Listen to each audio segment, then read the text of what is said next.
Hey everybody, welcome to the first episode of the Nerd Wave podcast with Ray Coffman.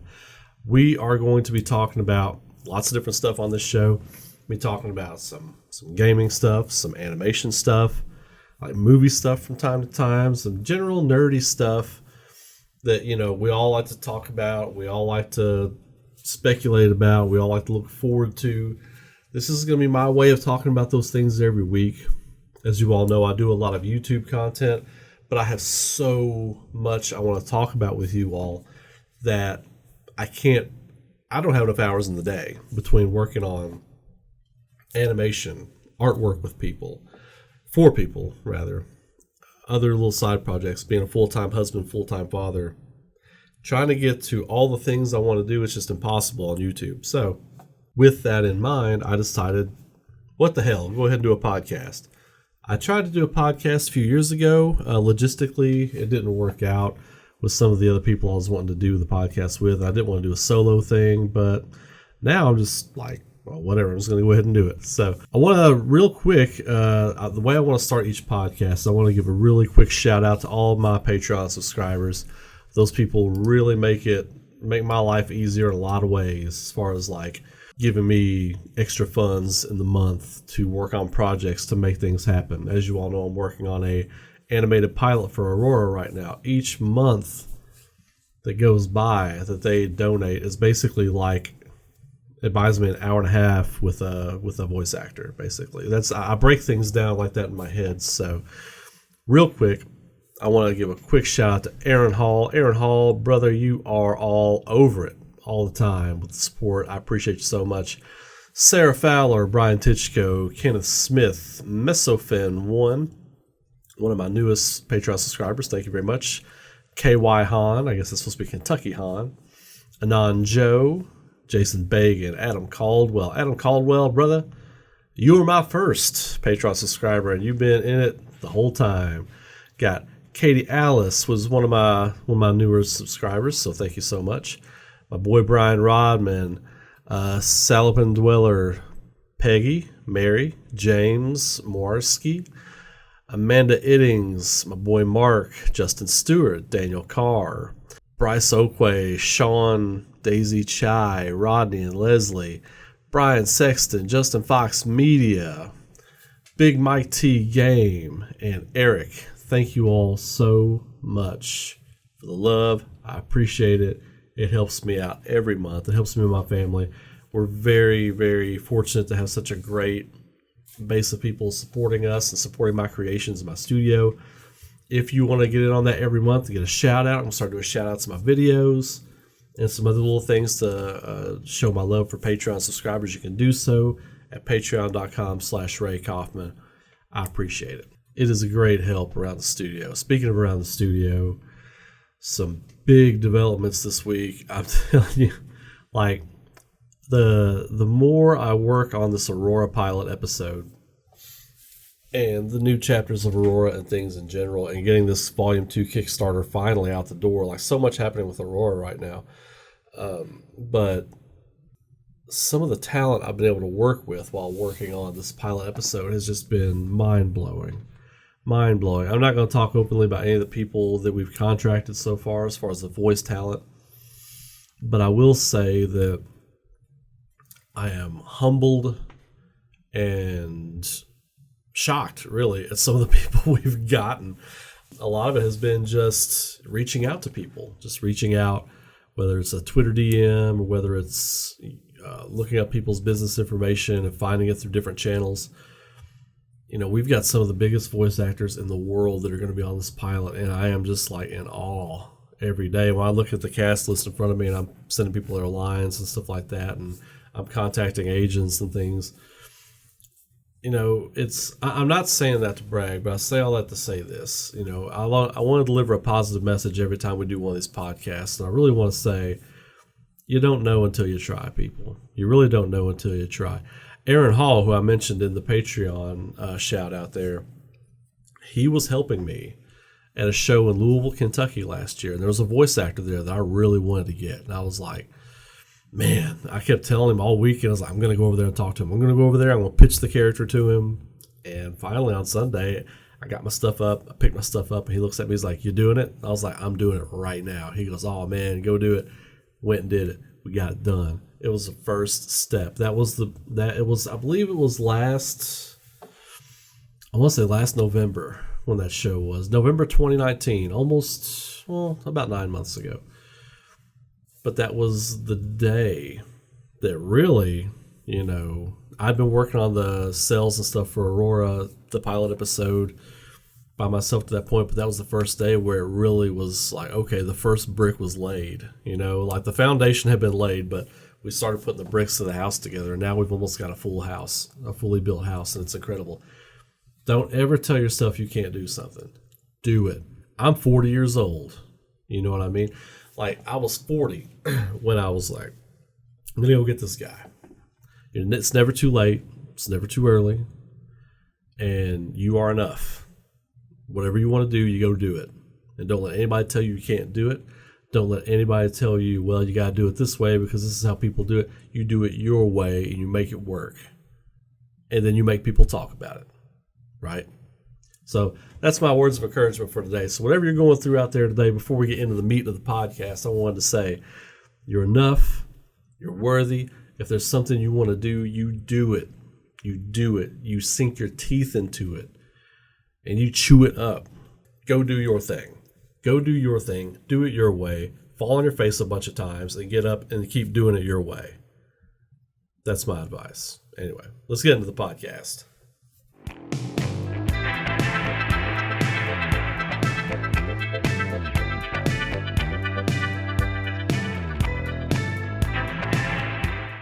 So I had a number of things I wanted to kind of tackle this week, but really the thing I keep coming back to, and people DMing me and leaving comments on my YouTube videos and all this other kind of stuff, is whatever is happening with Square Enix and Final Fantasy VII Remake. So I've got some things to say about this. And I've got some things to say about this coming from a bunch of different angles. So we're going to get into this a little bit on this first episode. So Kitase and Hamaguchi with Square Enix, they have been doing what I've been kind of playfully, lovingly calling this Rockstar World Tour, right? It seems like they're popping up all over the place doing, not physically right now because of COVID and everything, but they're teleconferencing or Zooming or Skyping or whatever, doing interviews with all these different publications, and all these people are getting sound bites, and all these people are getting translations. And you can say it could be mistranslations, it could be anything like that, or it could just be misinformation. What's going on is they're talking about Final Fantasy VII Remake, and every time they come out and talk about Remake, it seems like they've changed a little something, or they've changed a lot of what their company speak is talking about. Some of these interviews have had Tetsuya Nomura on them, some of them have Nojima on them, some of them have everybody on them. It's hard to know exactly what the truth. And I did a video it started to kind of turn into a rant video, but that wasn't my intention. But people are really curious where this stuff's going. And the more I've thought about it, I really feel like they're planting misinformation to kind of throw people off the scent, right? Throw people off the scent on what is going on, what their intentions are for the game, the direction it's going, and all this other kind of stuff. I think people just need to chill a little bit. I think a little dose of chill is needed. First off, if you didn't like the ending of the game, if you love the ending of the game, I love the game. I thought it was great. I've had constructive conversations with other people who absolutely hated the ending of that game. And that's the key, right? We weren't like trying to argue. We were just airing our opinions on it. You can have a conversation and not hate the person you're not come at the person like you hate them if you disagree with them. Everybody's going to disagree on stuff. And I think that's why this topic among the nerd community and the gaming community is so volatile right now, because people love that original game so damn much, right? I mean, that Final Fantasy VII OG is one of the staples of the culture, the entire culture of gaming. It's a pillar of the culture. And I mean, some other games you can put in that Legend of Zelda franchise-wise, Legend of Zelda, Super Mario, those are all different because they have the same characters for the most part, right? Final Fantasy is a different beast because every story, every game is different. Well, they used to be, they wouldn't do a sequel or 10-2, 13-2, 13-3. I mean, they used to not do sequels. Now they do. But the point is, it's been really divisive. It's been very divisive. People have been up in arms. People have been chasing people off of social media. People have been, attacking, the people that work at Square Enix. I mean, they've been not physically attacking, of course, but, going after people, saying some of the most horrible, horrible shit on Twitter and stuff like that, and in YouTube comments for people. I think everybody needs to chill because, I think there's little nuggets of truth coming out right now, but the whole truth, it's not like they're coming out and saying, like Sucker Punch did with Ghost of Tsushima, coming out saying, here's our game. This is our game. This is what you're doing. This is who you are. That's not what Square Enix is doing. They're playing this long game where they're like, trying to throw people off the scent because, everybody knows that original story of Final Fantasy VII. Like I said, it's a pillar of gaming culture, undeniably so. It's got its haters, it's got its detractors, but everybody's played it. Even those haters have played it. You know what I mean? So, anyway, they're trying to throw people off the scent. They're trying to add this, feeling of, mystery, this feeling of excitement about the unknown.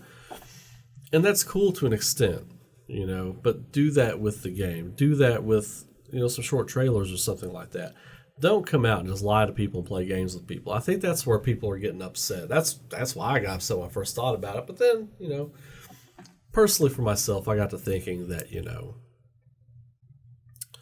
it's kind of smart in a way to just kind of try and play coy, I guess. To try to subvert people's expectations and try to lead them in a different way to drop. And who knows? They may drop a game on us that is, from here on out, a one-for-one remake or something, which they can't do that now, obviously, But it might stay very close to the original. It may deviate greatly from the original. We don't know. I mean, we really don't know what they've got planned right now. We really don't know what they're thinking and what they're wanting to do. Point is, we can't help that. The community can't help that.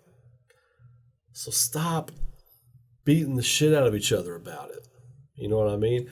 Because everybody going after each other right now just looks silly. It just looks goofy.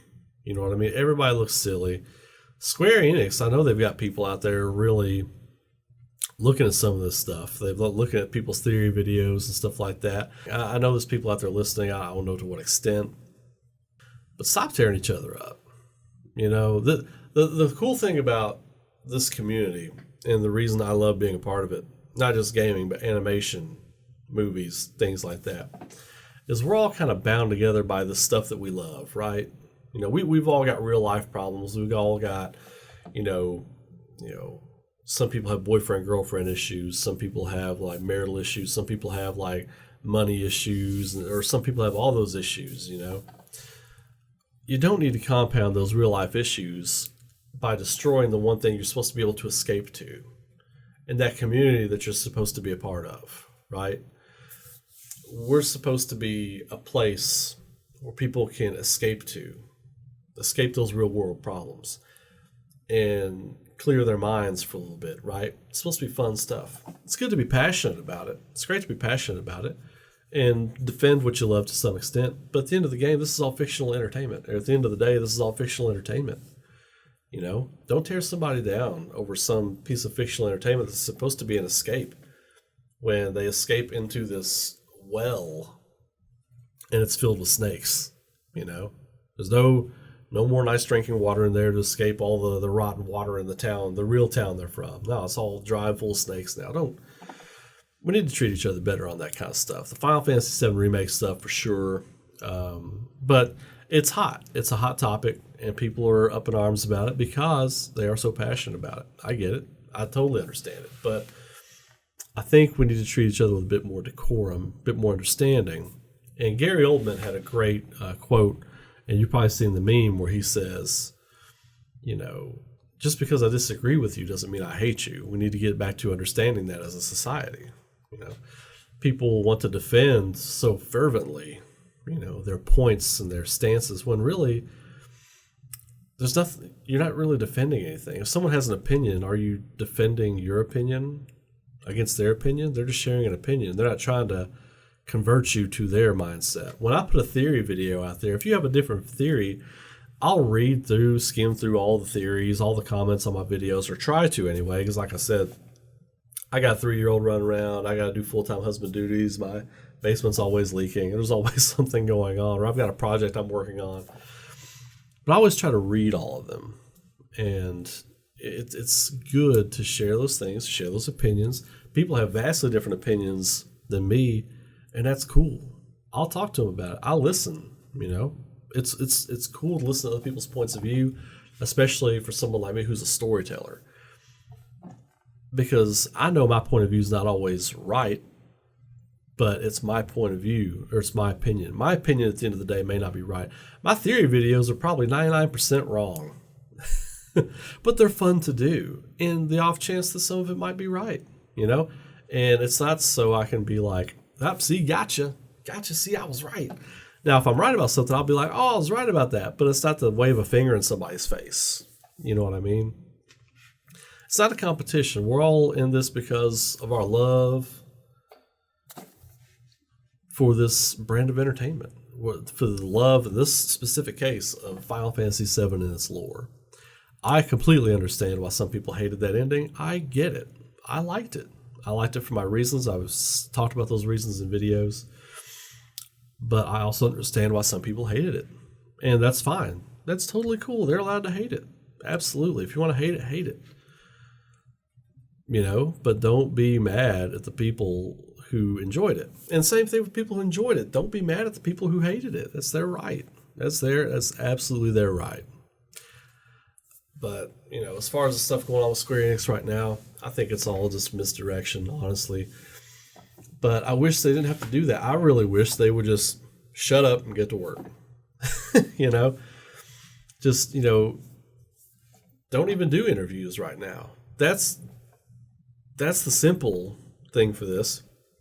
We're gamers. We're nerds. We're fans of gaming, animation, movies, stuff like that. We know something's in development. We know when something's in development, right? Or sometimes with games, we don't know it's in development. Like Final Fantasy VII Remake was in development since 2012. We didn't know about it until it was announced in 2015. Now people come out and say, oh yeah, it seems like they knew about it. Or some people it seems now like they were letting people on. No, they weren't. No, they weren't. If people say they knew about it, they're lying. They didn't know about it. They speculated about it. Speculation and knowing is two different things. Speculation and knowledge are completely different. But some people want to say that they're the same. They ain't. Square Enix just needs to shut up. Don't be doing all these interviews, all this other kind of stuff. We know that game. We know that first game. Everybody's opinions on it and all this other kind of stuff. It was extremely divided. They need to get to work. They don't need to be taking breaks, doing interviews. Take a break, get some food, whatever your hours are, regular work day, get to work. They just came out and said they just now reached 100% effort on the development. Then get to work. Get to work. You don't need to be putting these interviews out. We don't need to know right now. The only thing news-wise I want to see coming out about Final Fantasy VII Remake Part 2 is when that first teaser trailer drops. That's all I need. That's it. I love that first game. I love Final Fantasy VII. But I don't need something every day. I don't need an interview or a piece of news or snippet every single day. Don't need it. Don't want it. Because it's just another opportunity for people to start flaming people on Twitter, really is all it is. They want to keep the conversation going, but here's the thing. Just get the game out. Best way to keep the conversation is to get the game out. That's it. You know? And I feel pretty strongly now that we're not getting that game until 2023. So a trailer every 6 months, little dev diary thing maybe every 5 or 6 months or so, perfectly fine. Impatience doesn't lead to a good product. You know, just because, like, let's say if I'm super impatient and I need something every month on whatever's being developed I'm really looking forward to. My need to consume that every month isn't helping that game get here any faster. It might be good for the people that are wanting the game, but at the end of the day, you're going to see so much. You're going to know so much. Well, there really will be no mystery in it. That's why I never got these people that want to steal, like, find movie scripts. Like for the Star Wars movies, like back in the day when episodes 1, 2, and 3 were coming out, people were trying to get those scripts and put them online, and people were crazy about that stuff. I'm like, why would you want to read that? Why would you even want to do that? Because why go see the movie? People can talk about trailers all the time. They give everything away in the trailer. Well, why do you want to hear something all the time? New stuff that comes out. I get it. People have a thirst for something they're passionate about. I understand it to an extent, but also at the end of the day, just get to work. Just get to work on it. Put it out. Put that bad boy out. Let's see it. But yeah, I think people, as far as this stuff goes, just realize that we're in a community. We have a great opportunity to lift other people's lives up as part of this community. Whether one group of people hate something or one group of people love something or whatever, it's their opinion. It's each individual's opinion, and people should be allowed to have their opinions and live their life how they want to without any kind of like threat or risk of being ridiculed for what's in their mind. Really, at the end of the day, there's so much vitriol online about this subject, and not just this subject, but there's plenty out there that people are upset and mad about right now, and a lot of that stuff is justified. A lot of that important stuff that people are mad about right now is justified. I feel like, people just need to, whether you liked it, whether you didn't like it, let that be it. Go about your day. You should be able to have a conversation with somebody who has a different opinion than you on this and be able to talk about it rationally. And I also say, I don't completely blame people talking about stuff online because it's impossible to convey tone and cadence in 200, however some odd characters you get to do a tweet or even a text message, even an email. It's impossible to convey tone. So somebody might say something that's just intended to be direct, and it can come off as like flaming. It just depends on how you read it. It really just depends on how you read it.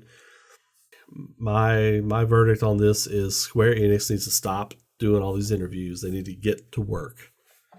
Kitase, Nomura, Hamaguchi, those guys need to be in the studio. Apparently they're keeping Nojima in the basement, locked up. Whenever we hit a point where we need written out, we will let you out of your cell, Nojima. Quit asking for more food. Quit asking for more water. We need you to write us out of this whisper chasm that we've written ourselves into. That we will let you up here on the top level. Until then, you shut up. You sit down. I'm kidding. Y'all know I love Nojima. He's my guy at Square Enix. I love that guy. I love the fact that he's like an older dude. He's like, I'm going to look like a rock star, and I don't even give a shit. He's got that long Chris Cornell hair. He's got that pirate goatee going on. I love it. That's my boy. I can hang out and have a beer with Nojima, I think, and just talk all the nonsense and all the nonsensical, ethereal driven ideas that are in our heads. That would be a great trip. I would love to do that.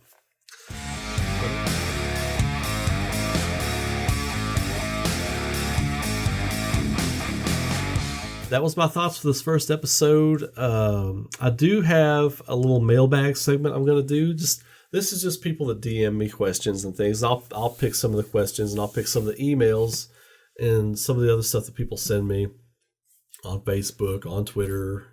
And so I don't really get a lot of emails. I say email, I meant like Facebook messages. So mailbag segment this week, I've got two that I wanted to tackle. First one is from Mike. Mike writes in, what do you think of them possibly rushing Final Fantasy VII Remake for smaller parts and quicker releases? I am in favor of it. Bite-sized chunks, same as constant DLC. Interested to hear your thoughts. All right, Mike. Well, I don't like that. I, I've said I don't like that, before. The reason I don't like it is because part of the beauty and the awesomeness of Final Fantasy VII is just the grandeur and the scope of everything, right? Just the grand scope of everything and the people and the areas, and it's just big, right? It's just big, and it should feel big. Like I look at like what Sucker Punch has done with, again, to go back to Ghost of Tsushima, because I absolutely love this damn game. It's just an incredible accomplishment. Ghost of Tsushima, that game is so big. Okay, so like I just finished Act One, just scratching the surface of Act Two, and I had to put it down. I probably won't get back to it till maybe this weekend or next week or something because I'm so busy with other stuff. But this game is huge. And if Sucker Punch can do this with the side quests and the other stuff. Now, granted, Final Fantasy VII Remake is going to have big set pieces, big cutscene, kind of in-game cutscene hybrid kind of stuff going on. And it's got a lot of story elements, right? Right. And if you do all the stuff in Ghost of Tsushima, like all the different character building side quests and stuff, then you'll get close to that. But 7 Remake's scale is much bigger, right? But there's no reason why Square Enix, as big as they are, and as powerful of a developer and influential of a developer as they are, they cannot make Final Fantasy VII Remake Game 2 like Ghost of Tsushima. There's absolutely no reason why that can't happen. This is run on PS4. I've got a PS4 Pro. You can run Ghost of Tsushima just fine on a PS4 regular. There is no reason why Final Fantasy VII Remake Game 2 cannot be open world, or at least the continent that Midgar is on. It could be that whole continent. You could add towns, you could do other little stuff. You've got Calm, you've got Junon, you've got Fort Condor. You got the Chocobo Farm, you got the Midgar Zolom, you've got the Mithril Caves, you've got just other stuff. And Lucrezia's there. You can't get to her yet. You got the forests. I mean, you got all different kinds of stuff, and you could add some little towns and things in there. You could maybe get to Costa del Sol. You could take the ship over. I mean, who knows? Sky's the limit. The point is, I know why they're talking about doing these smaller games. It shouldn't be necessary, Tetsuya Nomura has been on record as saying that he wants to get them out as quickly as possible. And if he has to do smaller games to do it, then so be it. I say no.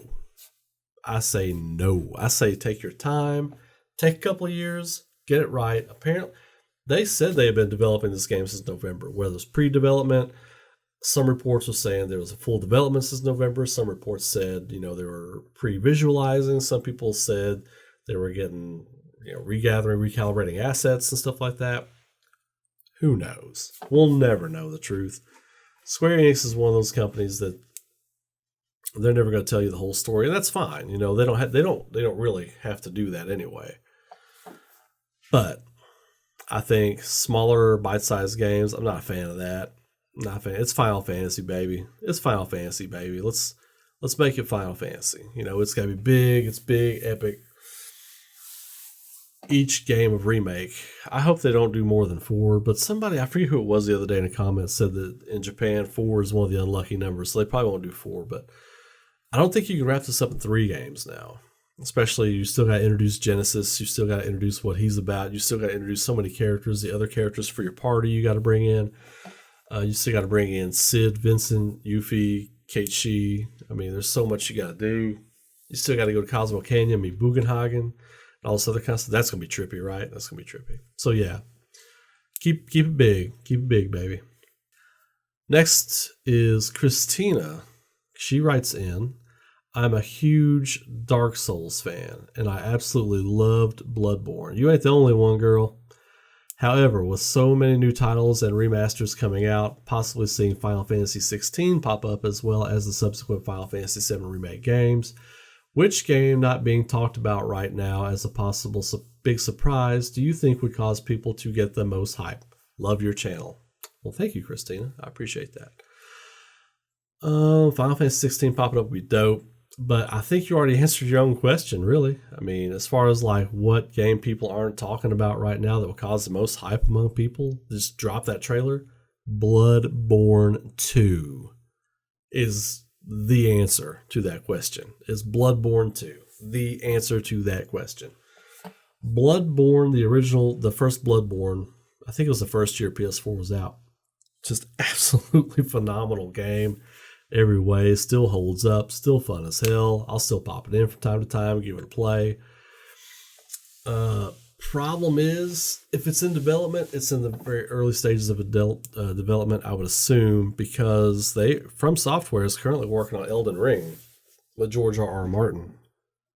And that's supposed to be close, I believe, but not done. It's not going to be a launch title for either system, I'm pretty sure.